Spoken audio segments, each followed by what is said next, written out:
Welcome to the Windows Computer and Technology channel. We talked about Windows 11. We can rant about Windows 11. There's a lot of it going on. There are a lot of people that love Windows 11, and that I see it a lot, and I am one of those that kind of like it.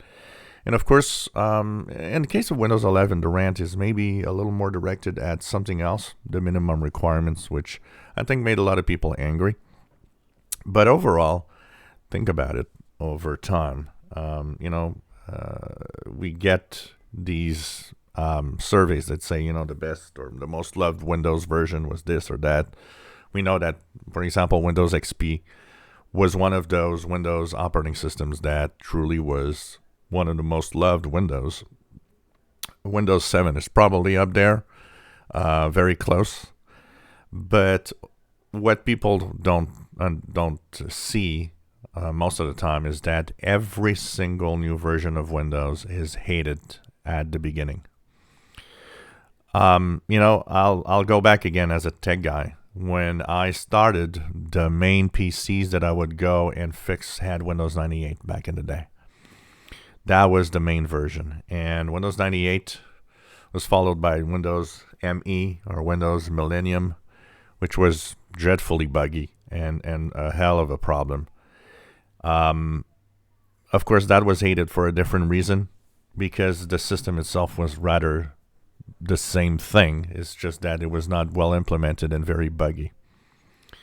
But when we moved from Windows Millennium or Windows 98 to Windows XP, a couple of things that people don't remember is that, first of all, there was a minimum requirement boost, a pretty big one for Windows XP, which also was coupled with the fact that Windows XP being different meant that a lot of Windows 98 and Windows Millennium and Windows 95 hardware, software stopped working and was broken. The compatibility in Windows XP with older stuff was not great. That created a stir. I still remember the first year of implementation of Windows XP. The number of people that were mad that their printers stopped working because drivers were not done, or that the perfectly working whatever device, or that software they paid a high price for just didn't work anymore. It created a lot of problems. Windows XP was not loved at the beginning. A lot of people hated it.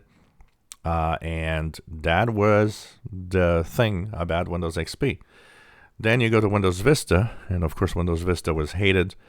A lot of the hate was directed at different things that were not done right. For example, I would say the majority of Windows Vista hate was because of underpowered PCs with not enough RAM running it.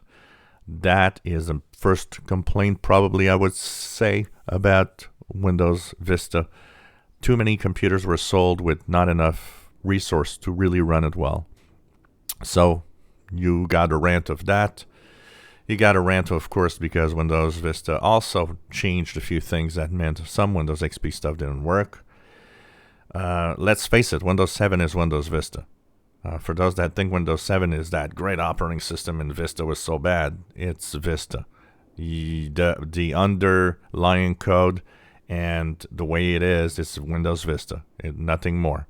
It's just that they tweaked it, made it a little more efficient, a little better, and then people started loving Windows 7. In reality, they should have known that they're loving Windows Vista because it's Windows Vista.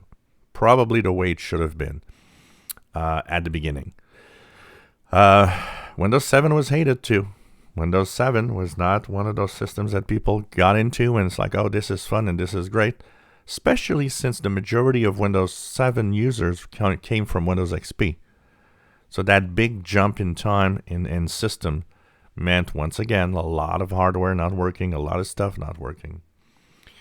And if we take the look at what today we have and how today it is, things are different. I mean, the comments of Windows 11 definitely come from a lot of the minimum requirements, leaving a lot of hardware behind. If that would not exist, if they would have implemented Windows 11 as, if you have Windows 10, you can upgrade to Windows 11. And by the way, that is also something we can rant at Microsoft. That's the way it sounded when Windows 11 was announced. Oh, you got a Windows 10, you're going to run Windows 11, which was not the reality.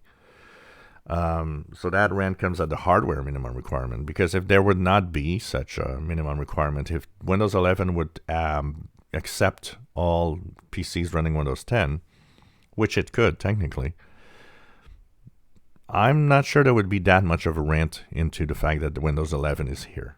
It is incomplete. Yes, there are things missing. There are things that are going back in time compared to Windows 10, but we might not be in such a rant. We might simply be in, oh, well, there's a new system and, maybe someday I'll move on to it or so on, or it's incomplete. But the ranting is mostly, and I would say that's the majority of the ranting of Windows 11, at the minimum requirement. A lot of people feel left behind. If you enjoy my videos, please subscribe, give us thumbs up. Thank you for watching.